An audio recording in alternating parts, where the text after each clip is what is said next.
Leave some more music, Jin. A bit like 10 seconds of music.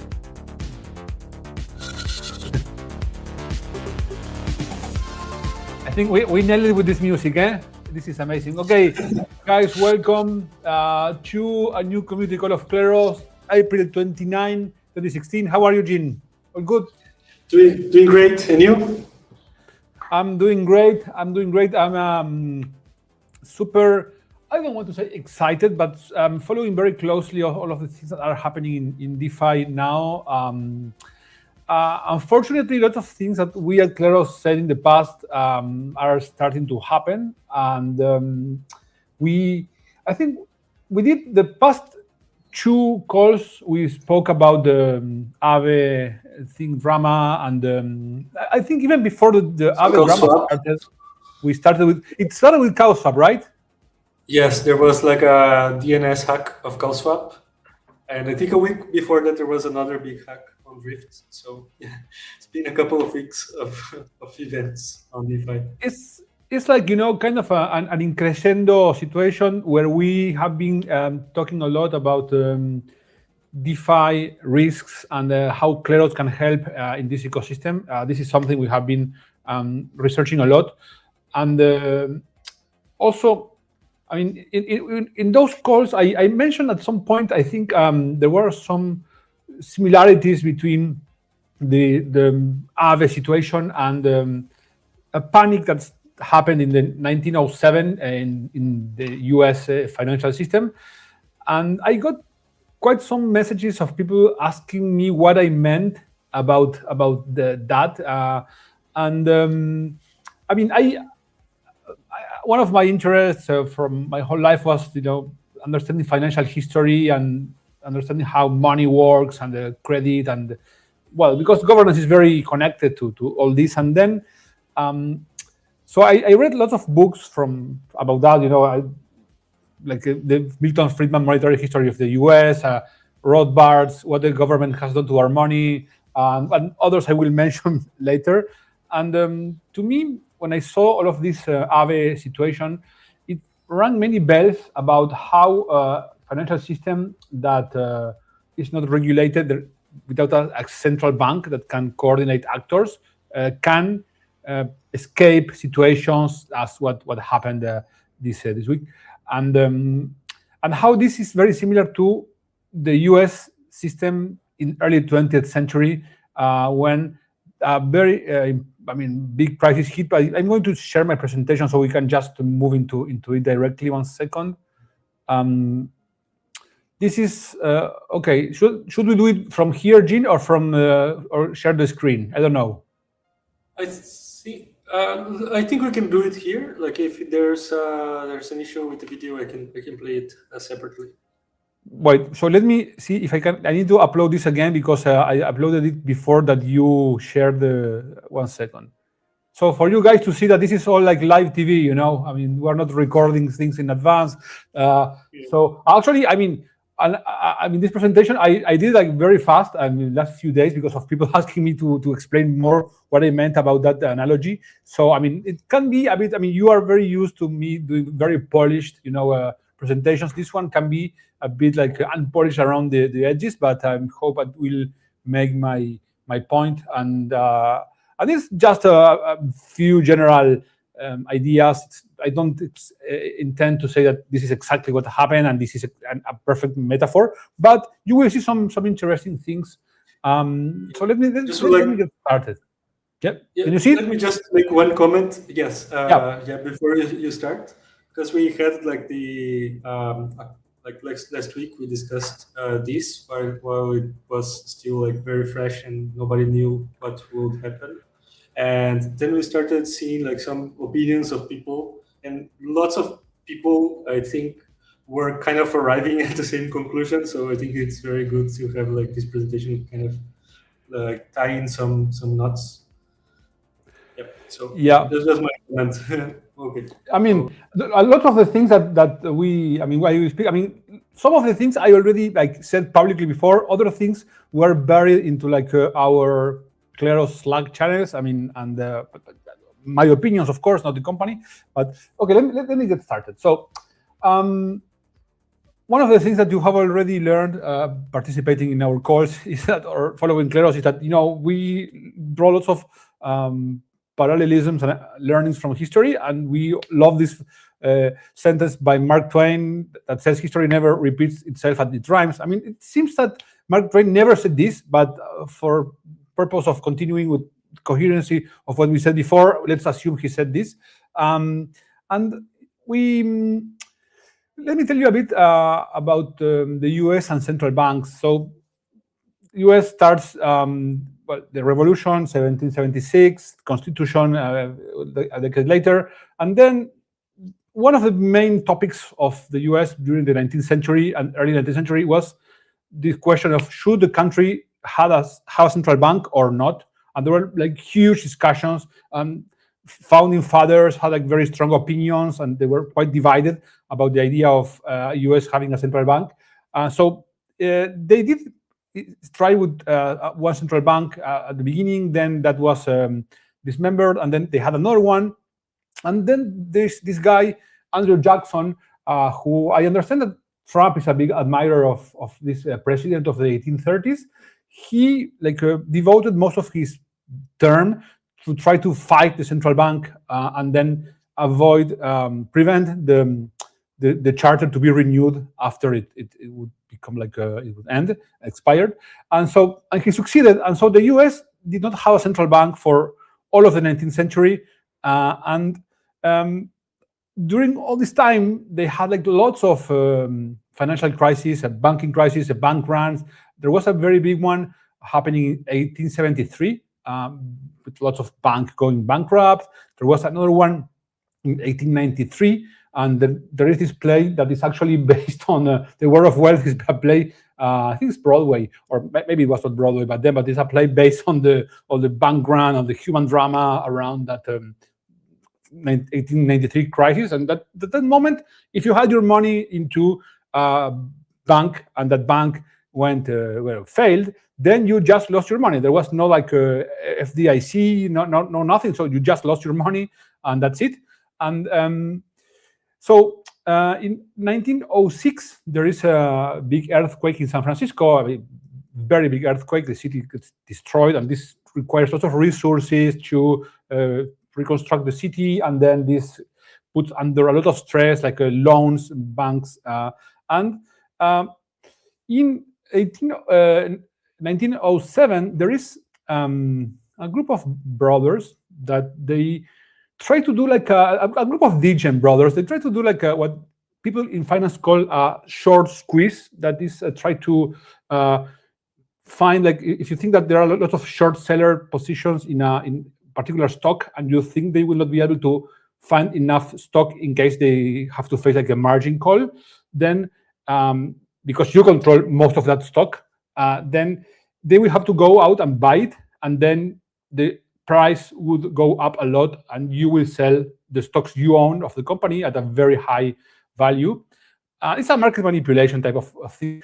It's a bit like what happened, if you remember the GameStop saga. If you haven't watched the Netflix documentary, but this was crowdsourced, a crowdsourced version of the short squeeze. But in this case, in 1907, it was a band of brothers who had a bank or a financial institution. So what they expected to happen was that the price of this stock that they were speculating on, that was what was the name? I remember the United Copper Company, would go up a lot, and then they would sell. So they executed the short squeeze, but they failed. And what happened is that the short positions they did find stocks of the company in other places because this was miscalculated by these brothers. And then what happens is there was not increase in the price, but the price actually went down. So this was a disaster. They lost lots of money, and this happened in a context where the financial system had lots of trust companies, which were institutions that did all of the functions of banks, except that they were not regulated like banks. And when I speak of regulated in early 20th century, it's like a very like a light regulation. Banks didn't have to comply with lots of regulations as today, but these companies were like a zero regulation, and they still comply. I mean, perform most of the activities that banks would do. And there was one particular trust company called the Knickerbocker Trust Company that was involved in this failed short squeeze, and then got, I mean, they lost lots of money, and they, as the company seems very fragile after this failed squeeze, then they had a bank run, right?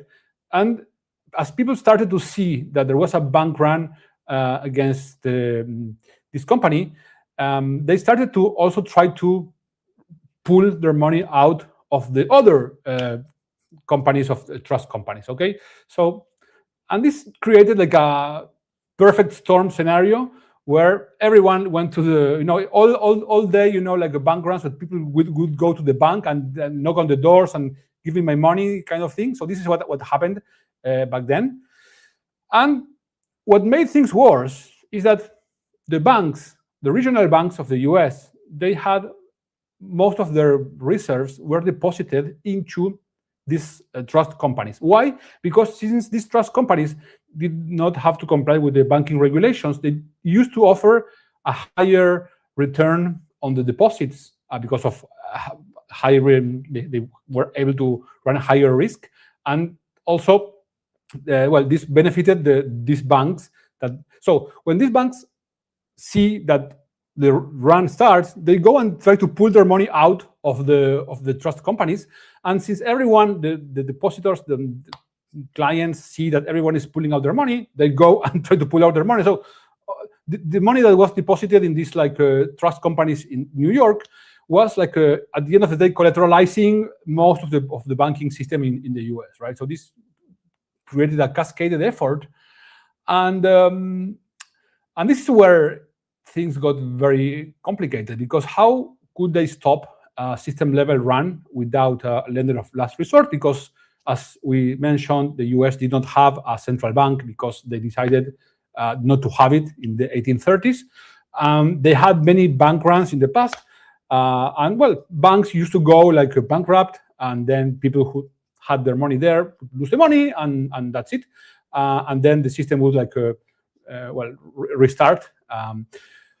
But the thing is that this was a huge panic because the economy was growing, and this was a way larger run on all of this financial system.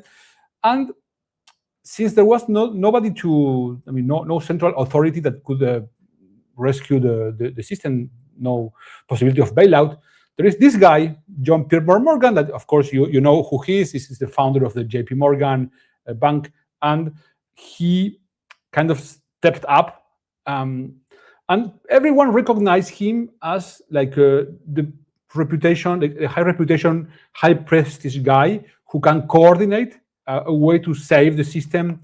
And he was like the selling point that everyone in the New York financial system would recognize as the leader in this a rescue situation.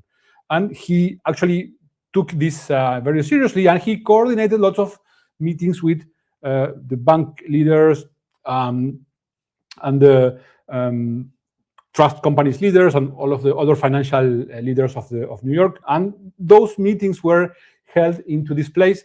It was the JP Morgan Library. This is a West room. I think you can still go there to visit.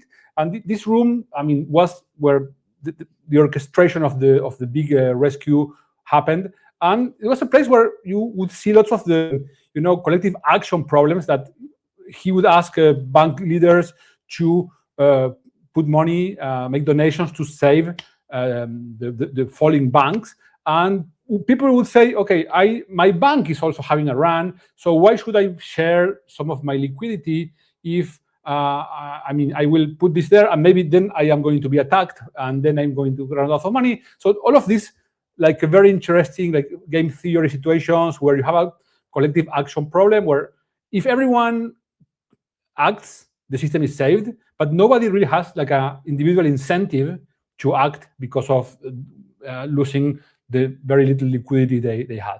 So this is a really interesting situation, and I do recommend, if you want to learn more about this, this book is excellent about that. It's not very long also, so it's really good, and it explains in a very clear way and very, detailed way how it worked and how the bailout worked in a situation where it was a decentralized system, no central bank that had like a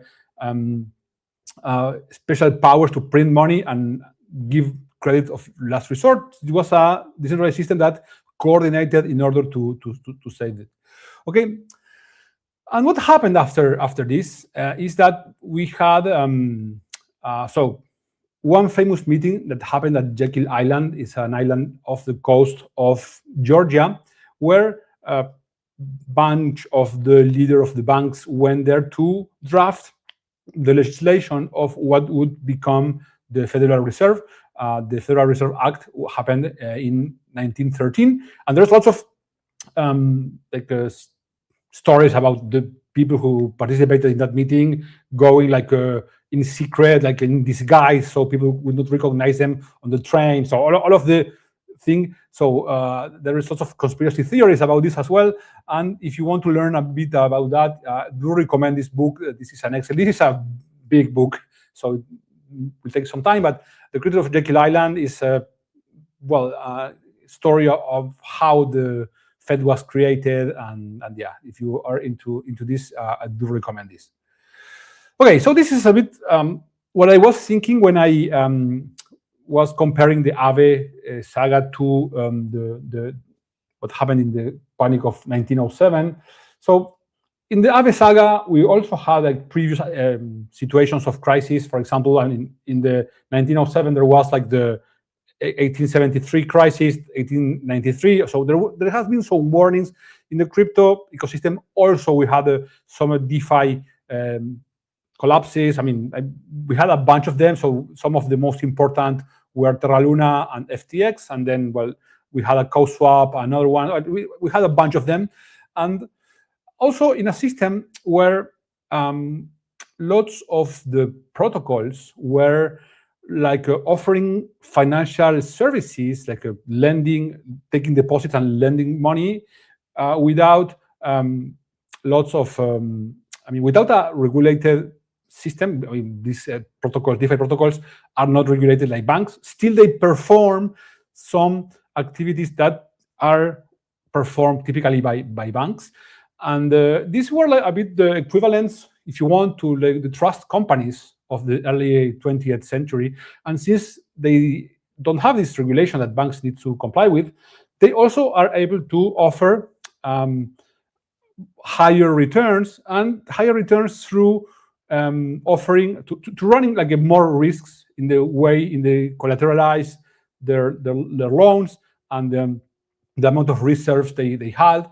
So I asked Gemini to build a image representing a bit how the system works, and this is what it came up with. I don't know if it's very flattering, but this is what it thought it was a good idea. So you have these collaterals where you have a base collateral, and then this is staked in a place, and then you take that stake token and you put it in another place, and you take another token, and then you use that as a collateral for a stablecoin, for example, and you start adding a layer upon layer upon layer of risk into the system. And at some point, nobody really knows what are the risks that you are running when you hold one of those tokens, okay? So here, I think it's a good idea to have Selena Gomez explain. If you have watched The Big Short, you might remember this explanation. If you haven't, you will see it for the first time. It's a great way of seeing how the CDOs work during the financial crisis. So let's see if this works. Of course, it doesn't work. No. Okay, Plan B, Jean. Explain. Okay, so here's how a synthetic CDO works. Let's say I bet 10 million on a blackjack hand. 10 million because this hand is meant to represent a single mortgage bond. Okay, Selena has a pretty good hand here, showing 18. Dealer showing 7. That's a really good hand for Selena. Good odds. In fact, her chances of winning this hand are 87%. So, my odds are good. I'm on a winning streak. Everybody in this place wants to get in on the action. How could I lose, right? Now, this is a classic error. In basketball, it's called the hot hand fallacy. A player makes a bunch of shots in a row. People are sure they're going to make the next one. People think whatever's happening now is going to continue to happen into the future. During the real estate boom, markets were going up, and people thought they would never go down. So people who are watching and think that I won't lose will make a side bet. Now this is the first synthetic CDO. I love Selena Gomez. Bet you 50 million she wins, and I'll give you 3-to-1 odds. 3-to-1 odds? Okay, I'll take that bet. Now, somebody else is going to want to make a bet on the outcome of their Bet you bet. 50 million she wins. That will lead to synthetic CDO number 2. Hey, I bet you 200 million that lady in the glasses wins that bet. She probably will win. So I want a great payoff. How about 20-1? Deal. And this will go on with more and more synthetic CDOs. And we can transform an original $10 million investment into billions of dollars. You okay? No. Okay, I mean, if you haven't watched the Big Short, I mean, do watch it because it's amazing. And then you also can see Margot Robbie explaining finance in a hot bathtub while drinking champagne. And then, if you want to learn more about Richard Thaler, is one of the creators of behavioral economics. So this is a great book about how many misconceptions we have about how people make decisions. And this is something that at Kleros we study a lot because we want to understand how jurors decide and how rational they are, how much they optimize financial return or not. So I would say that I know more Richard Thaler than Selena Gomez. I mean, contrary to most people in the world, I guess. But I mean, this is our métier. Donc, so this is a really good book. And so what happened is that these CDOs, there is a difference between the CDOs in the financial crisis in 2008 and the current, risk-taking, collateralization of one asset collateralized in many different places. So back then, the system was created in a obscure way for people not to find out what was happening. So people would hide what was inside of these famous trenches of the assets that were securitized with all of the low-value mortgages and all that. But what is different is that in DeFi, the promise of DeFi was that, okay, now everyone can see what's inside, what is the asset that is inside this collateral. So in theory, this should have reduce, if people saw that those were like a low-value asset or low-quality assets, I mean, the market should punish that, which I don't know if it happens as it was expected, maybe because of, even if this was transparent and public in theory, maybe the complexity of these products was so, high and hard to understand that it still didn't fulfill, this condition of people being warned that this was, a train going to collapse, okay? So, and this is the situation where this starts, as you saw, there is a hack into a bridge in the Kelp DAO. It's an exploit, and then they use unbacked collateral to borrow assets on Aave. So people see that Aave is under collateralized, and then they start to pulling out their funds from Aave and from other protocols, and then the bank run makes TVL like a tank, a lot in very, very, very fast. And then what happens is that they figure out that the reserves that they had were not sufficient to cover all of this bad debt that the attack had generated. And this is the JP Morgan moment, they announced the creation of this DeFi United Rescue Fund, basically for making a bailout of Aave, because apparently the reserves that Aave had was not enough for covering all of the bad debt. And this was led by the founder, Stani. And people started to chip in, and So Consensus, Joe Luby, Lido, many actors of the ecosystem contributed to this fund, and they raised about 300 million. I mean, maybe more now. Some of that I think it's donation, some of that is a loan. So I'm not sure what part is what.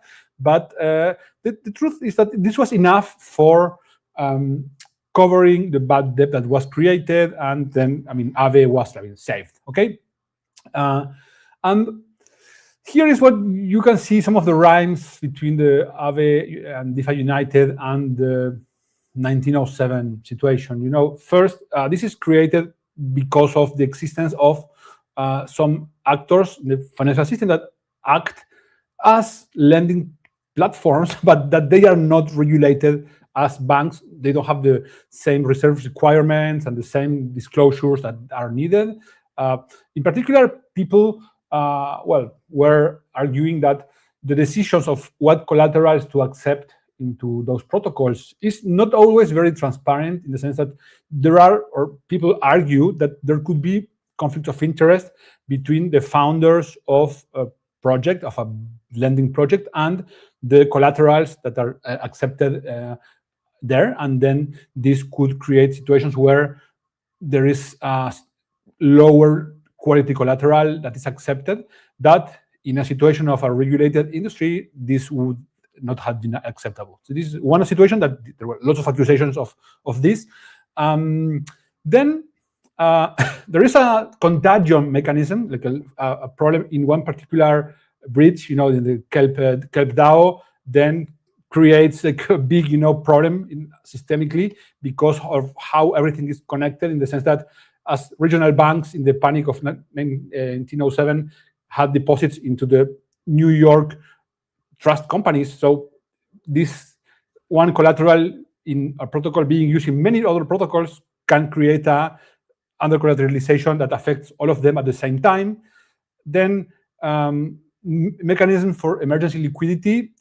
DeFi, as you know, don't have a central bank.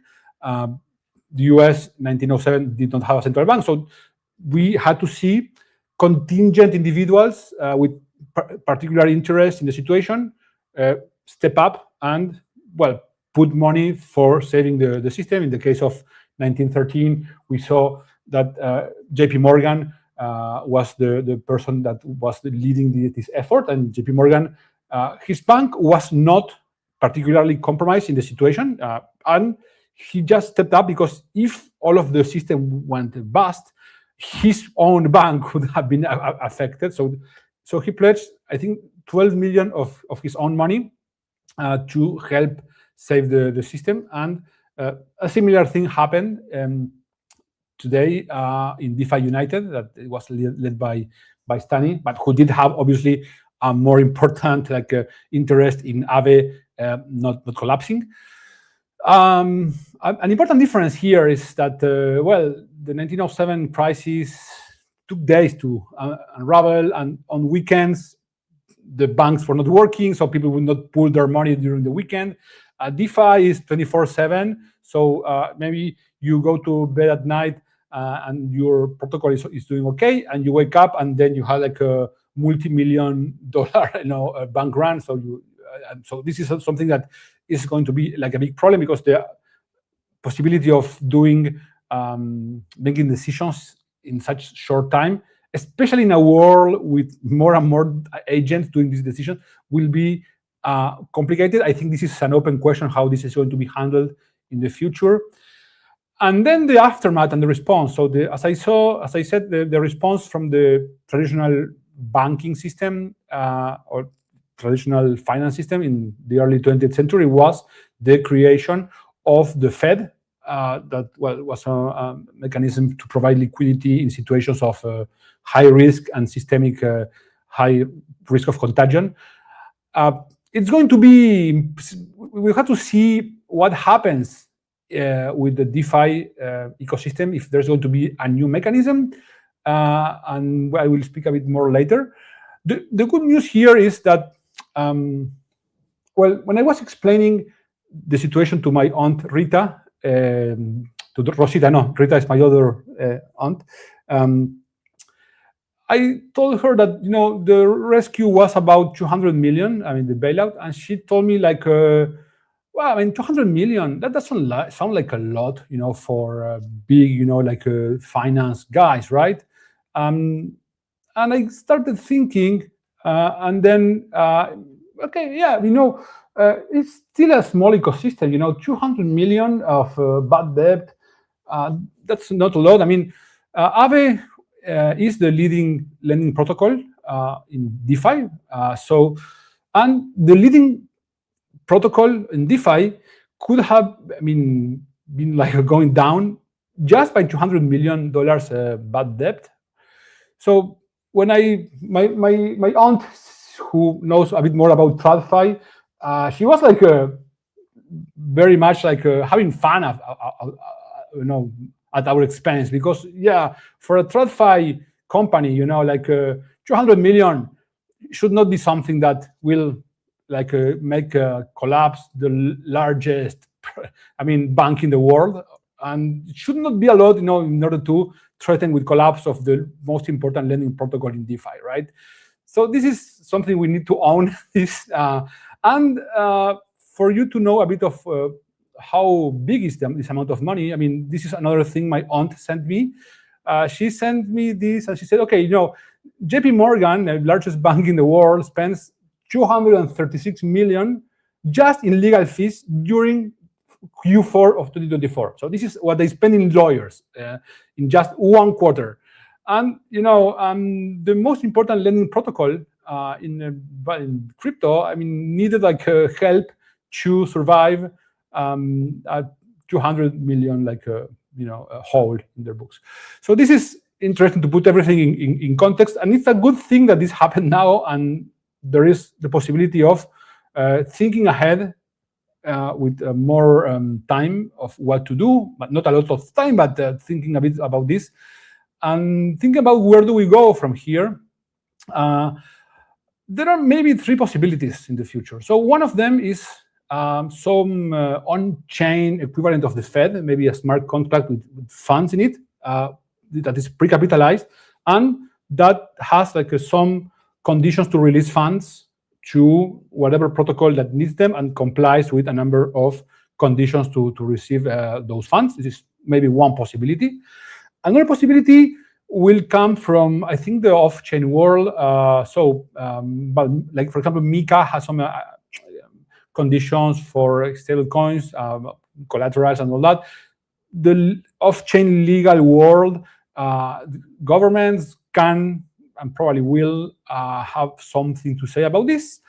And third one could be some more formal coordination framework between the DeFi United companies or members with some pre-authorized legal mandate to act in case of bank run or some systemic problem in DeFi.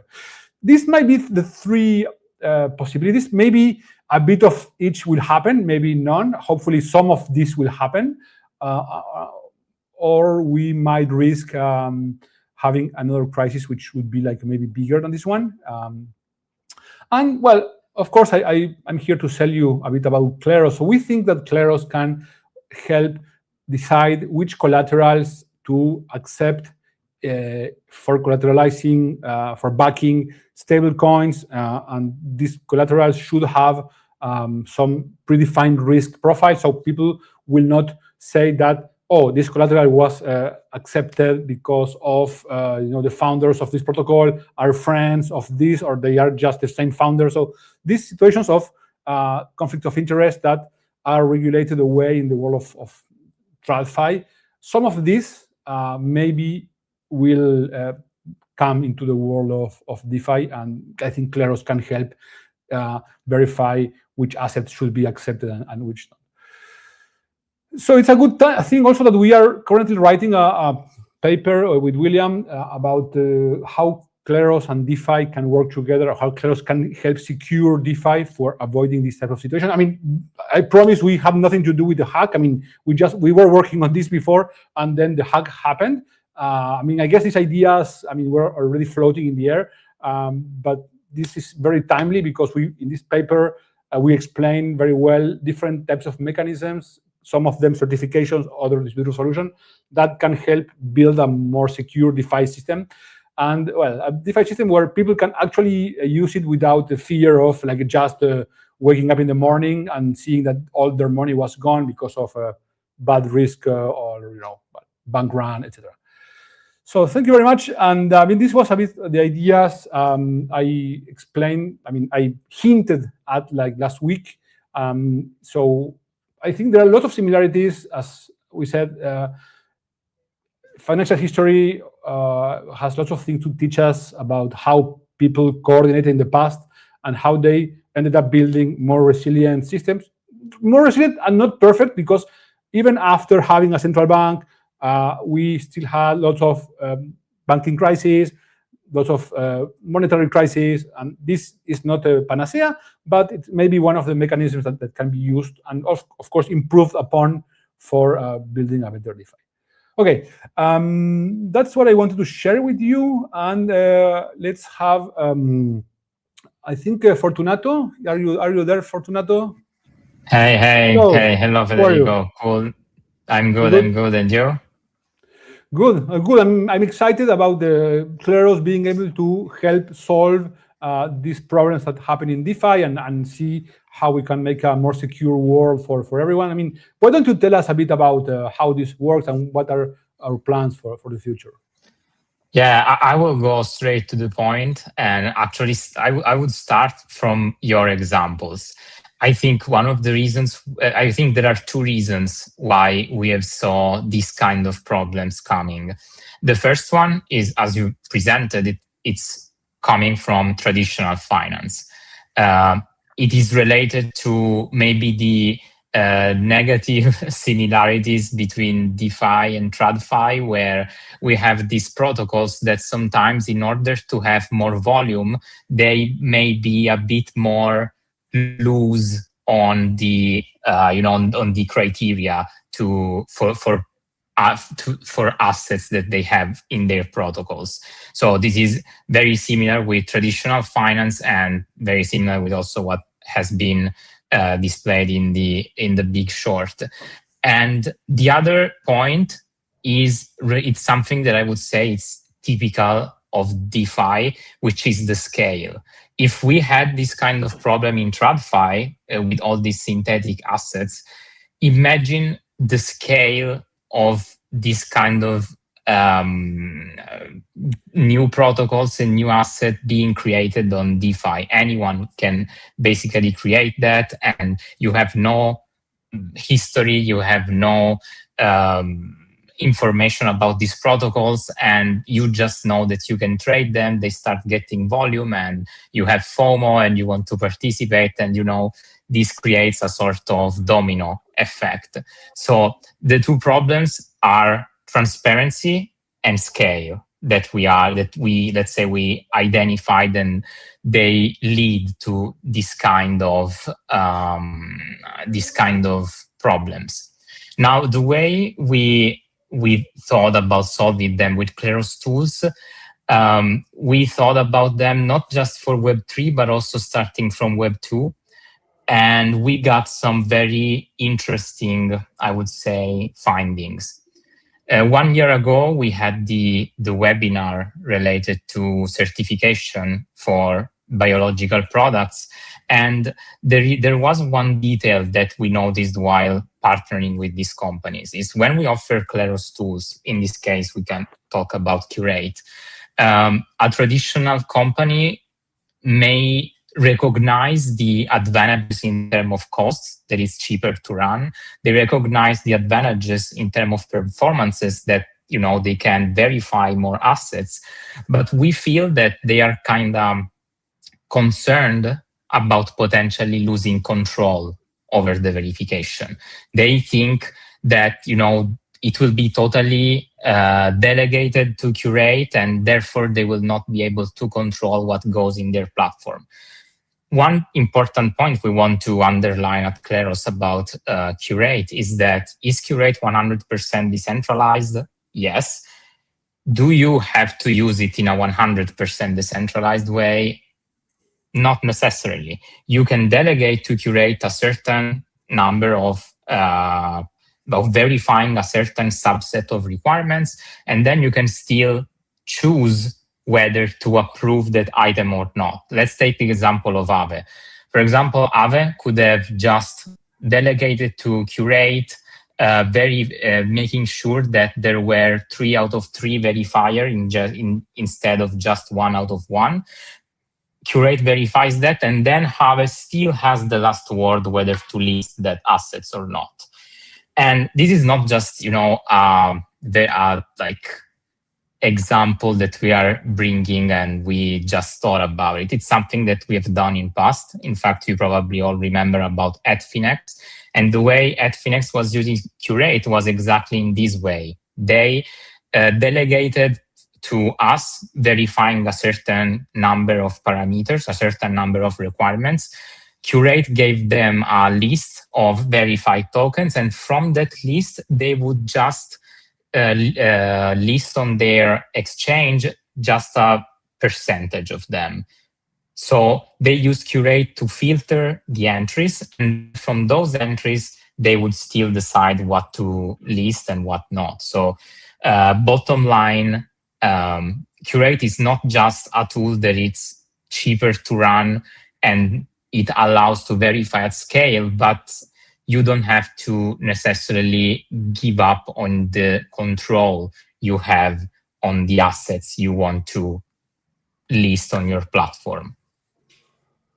So that's important to mention. And so also think that this is a world where we will have like many thousands of assets being created every week at speed that is like unmatched in the history before, because of agents, because of globalization, because of imagine how hard it was to trade a global asset in the 19th century or the 20th century. You need to have a paper stuff like telegraphs or telephones. It was very expensive. Now anyone can create a new asset from whatever with just a few clicks at cost near zero. So this is a new real-time global world, still being regulated with like old traditional tools that cannot go at the same speed, right?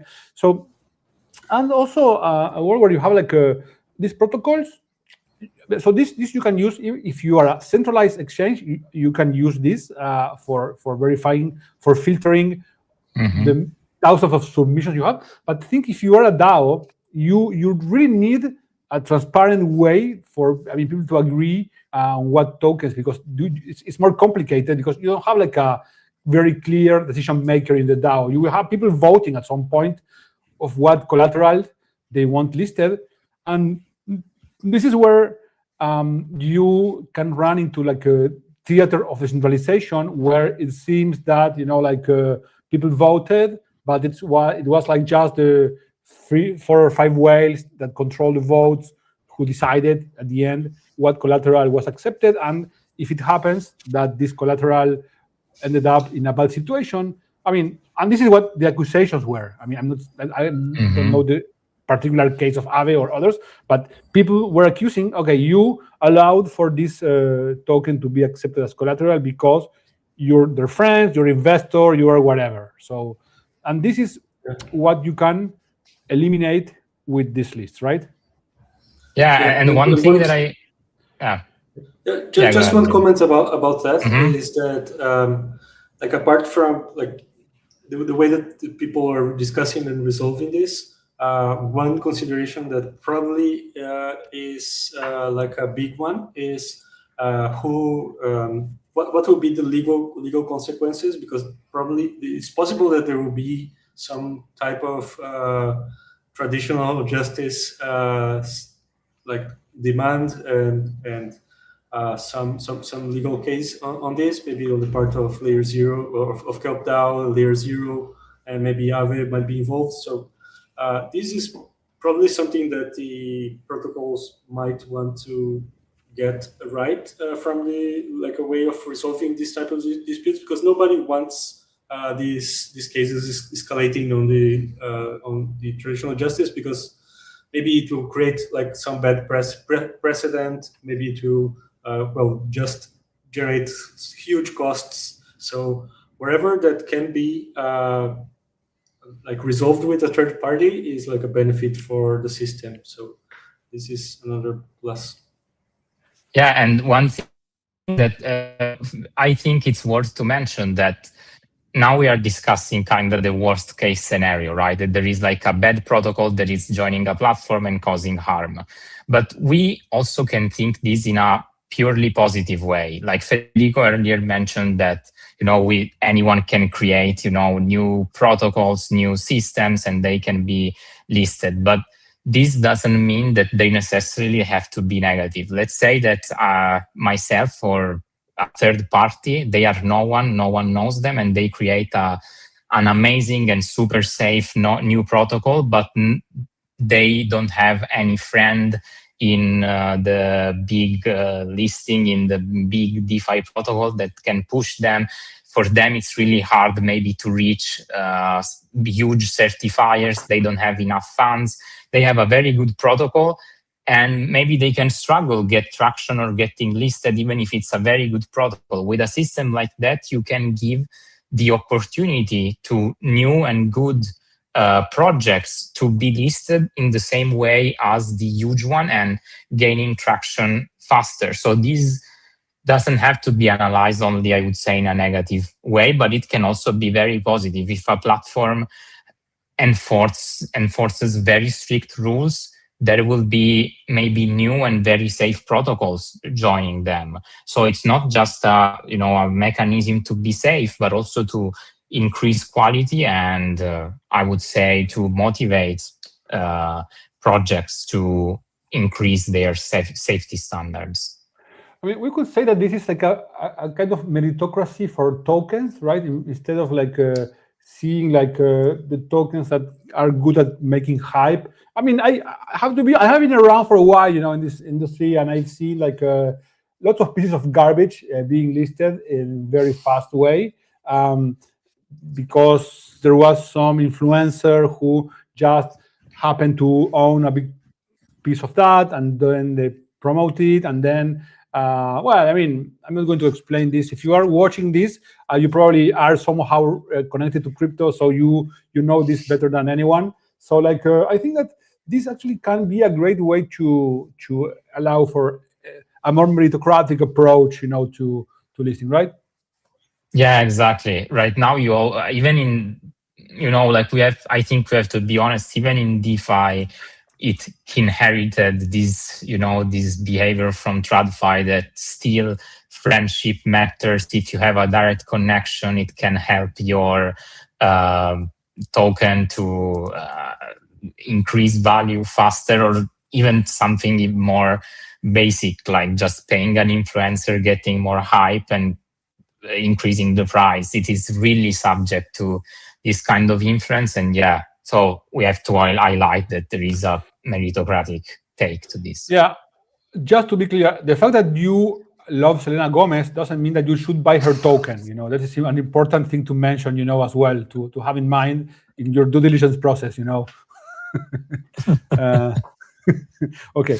I mean, unless Selena makes it to the list and then she's not challenged, and then maybe it's a good token. Maybe, I mean, if it's hyped and also secure, I mean, nothing against that. Like I'm just against like unsecure tokens getting hyped and bought. Right?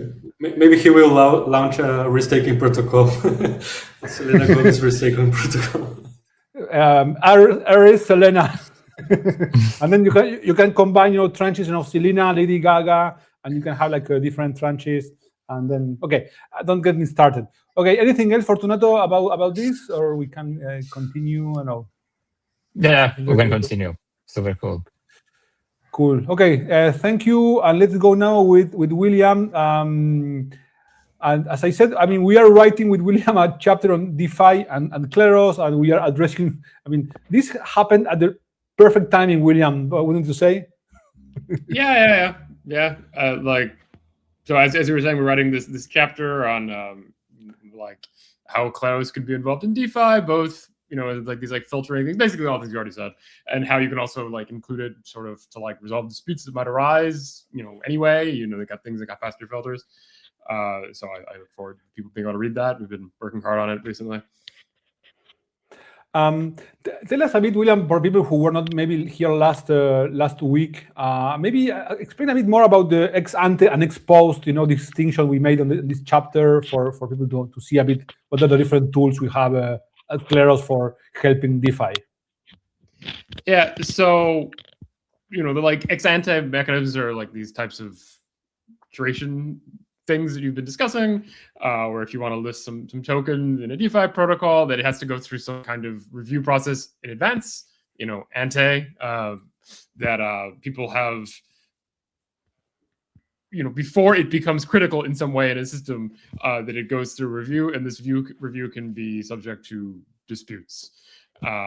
So you're sort of getting eyes on potential issues before they become big issues.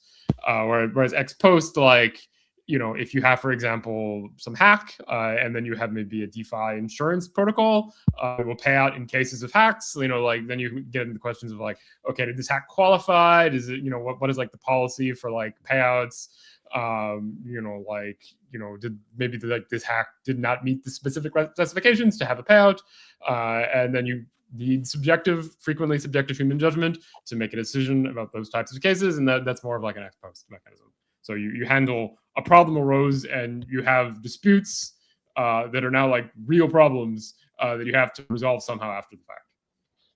So you could say that the ex ante preventive mechanism is like going to the gym, like not smoking and eating healthy, and the ex post is like heart surgery if the previous things did not work well, right? Sure. Yeah. Okay. Anything else you want to mention, William, about your update? What research you're doing? Maybe you can tell us a bit about Oxford tour that we will have soon. Yeah, I will give you 2 minutes for you. Yeah. So we have a sequence of talks in the UK coming up. Some of them I think are more public than others. But we're having like an afternoon sort of mini conference at Oxford. You remember the date? It's like the 9th. June 9 in the afternoon. Thanks. So on June 9th, we'll be at Oxford. We're going to have a talk at King's College on the 8th, which maybe is not open to the public. And then we're also going to talk to the University of Edinburgh on the 11th, I think. So, if you're around and as part of the necessary communities to be, either KCL or Edinburgh to get in, but certainly for Oxford, it's public. You should check out these conferences. It's always good to connect with researchers, both in, more computer science and economics, the kind of research that I do, and also more legal researchers to, get more thoughts on the things we're doing and feedback. I'm always working away on my kind of social choice stuff about like the right voting and incentive systems for different types of cases in Kleros, because if you have different kinds of mechanisms, there's, you can have bespoke like different kinds of cases require bespoke mechanisms, and you can get as like detailed and like, optimized as you want. So I'm always trying to push the limits of what we can do with that. And it's always good to get people's feedback and, try to push that further. Okay, so then we have London on the June 8th. London, King's College. Technically, it's not open to the public, but if you really want to come and you're in London, send us a message and we will make it happen for you. Oxford on June 9 in the afternoon. And then on the 11th, University of Edinburgh, which I am very excited about that. I'm also excited about King's and Oxford, but I already spoke at those places. But the University of Edinburgh is, Adam Smith, David Hume, and lots of my, big guys I love. So, so I'm really, really excited about that. Okay, anything else, William, or that's it for? That's all for me. Okay. Thank you. And let's go now to Marcos. I don't know if you are there, Marcos. So let's switch from like the world of the finance institutions of the future, the DeFi, the regulation of the agentic decentralized finance to Junin and how governmental entities.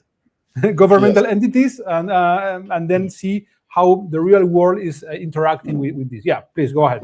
Yes, we have some news related to governmental entities and, general enterprise cases. In first place, jurors already know this, but we have been receiving a lot of cases from Junín during the last weeks. We have two good news here. In first place, that this week we received more cases related to Junín and to Lemon. But well, for Junín in particular, we know that some of these cases were taking a lot of time from jurors to resolve them because evidences are really long. So the good news here is that we decided to have like a longer voting period for jurors. So now jurors can take more time for this process. We have been speaking with jurors, we've been talking internally and with the Junín jury. We asked them if they were okay with receiving the resolutions in like 1 day later, let's say, go from 4 days to 5 days, and they are really happy with the process. They say that the time is really good for the moment, so there's no problem with expanding this. So this is the good new for the jurors. And then, well, I don't want to take a lot of time, but the other news that we again receive a new case from Lemon. We are in touch with them, and yes, I think those two are the most important news for our side. Yeah, Cool. I have something to say about Yeah, this. Last week we had Lucia talking about this volume of cases increasing and that we might need a couple of new jurors. And then we made a post about that, and we received a couple of people interested that they are now being onboarded. So that's good because it was only one post and we got maybe 5 or more people interested. And usually it doesn't happen that fast. And I'm sure that if we keep ramping up, we can recruit more jurors. And they are specifically lawyers, so it's not like anyone. So it's also good to know. Yeah, I mean, and a good problem to have, right? Yeah, I mean, I was saying today with the team calls, like we usually the problem we had was that we had not enough cases, so I mean people would come as juror, taken to a court, then they don't receive cases, and then they get frustrated, and then the judge leave, and then they tell everyone, oh, people are not using Kleros, so yeah, it was bad. But now because of lots of different things. First, like we being in the market for more time, we develop business development and lots of different things that happen. Now we are starting to have, for the first time, I would say, in the project, the problem is the opposite. We have many cases and we have not enough jurors, which means that we are moving from a problem of not enough demand to a problem of not enough supply. So what's going to happen if our hypothesis about the network effects is correct? So we have more jurors coming, and then they will have not enough cases, or they will have more jurors, and then the time and cost of arbitration will go down, and then this will bring more people who want to use it, and in more cities, and then more jurors are going to complain again because too much work. This brings more jurors, and this is how the flywheel works. This is how we thought about in the beginning. So yeah, this is one of the most bullish and better news that we had in the history of Kleros. Having jurors complaining of having too much work, definitely great problem to have. And one juror, actually, just remember, one juror said that they were interested in getting the same pilot on their own city, and they're connecting us with them. So that's also pretty nice. Yeah, and we are too speaking with other governments or provinces because they want to replicate this in their place. So yes. That's the best way. Having people from different neighborhoods, cities, countries, be the business developers of, we want this in our town, and then they go to the city hall, and then they ask, we want Kleros here, we want cheap and fast, transparent justice, and then that's how it starts. Took us a long time to craft the message, but I guess we're getting there now. So yeah, this is really, really cool. And then when this people start seeing this is working in these cases, and this starts to become like intertwined with the legal system, then people will have more trust in it to, okay, if this we can use this in the small claim fintech, why can't we use this in a higher value thing? Why can't we use this in like a small arbitration, 100,000, 200,000, 500,000? I don't know if we will do like multi-million-dollar oil and gas thing. Maybe yes, maybe a part of them, but but this is starting the flywheel is starting to work, so that's exciting. Yes. Okay. Anything else, Marcos? No, that's all from my side. Okay. Thank you. And Jean, I think that's it for today. Any last message we want to give the community? Yeah, my last message is to ask people to follow us on Instagram and TikTok. We have been posting every day content about our community calls and other materials that we have. And the account is growing. We're getting more views, but it's always helpful to have like a couple of more followers and some likes. So yeah, I'll send the links on the Telegram group. My own Rosita, she is a big follower on Instagram, and she always shares everything we post. So yeah, I mean, be like her, okay? We were discussing with Eduardo. You got someone mentioning that we discussed construction disputes, and probably they got that from Instagram or TikTok. So that's interesting. I mean, this is one of the bullish things. We are having like construction disputes, which is like a big category within the world of arbitration. Of course, we're not doing like a shopping mall, billion-dollar cases. But I mean, if we can use Kleros for resolving a 20K kind of dispute with a contractor, hey, you fixed my roof poorly, or you broke my palm tree on my garden while you were fixing, or while you were building my swimming pool. Okay, I mean, that starts to be like a use case that is interesting, and then that can scale to a bit larger value, but also like more volume of similar small type of value. I mean, these are not that small value. This can go into the thousands of dollars. So it's worth trying to solve them.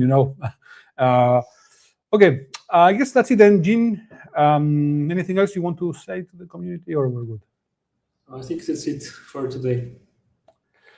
Okay, well, thank you guys for coming, and we will see you in Spanish next Monday at 6 p.m. Argentina time, or 9 p.m. UTC, or the rest on next Wednesday at 6 p.m. UTC.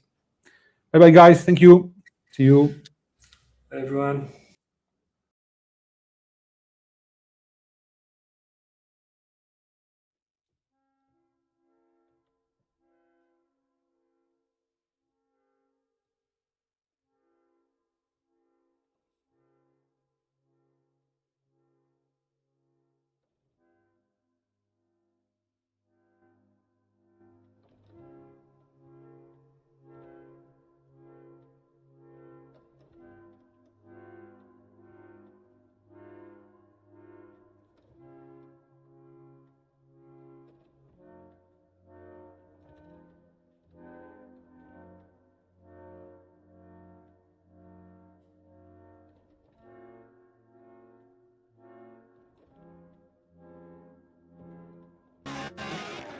Okay, so here's how a synthetic CDO works. Let's say I bet 10 million on a blackjack hand. 10 million because this hand is meant to represent a single mortgage bond. Okay, Selena has a pretty good hand here, showing 18, dealer showing 7. That's a really good hand for Selena.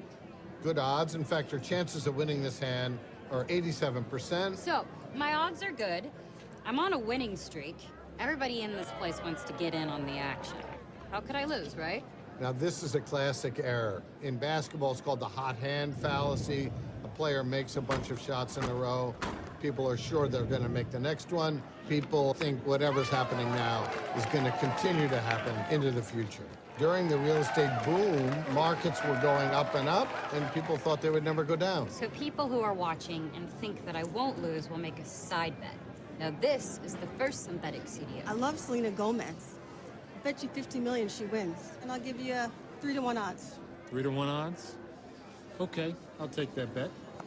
Now, somebody else is going to want to make a bet on the outcome of their Bet you bet. 50 million she wins. That will lead to synthetic CDO number 2. Hey, I bet you 200 million that lady in the glasses wins that bet. She probably will win. So I want a great payoff. About 20 to 1. Deal. And this will go on with more and more synthetic CDOs. And we can transform an original $10 million investment into billions of dollars. You okay? No.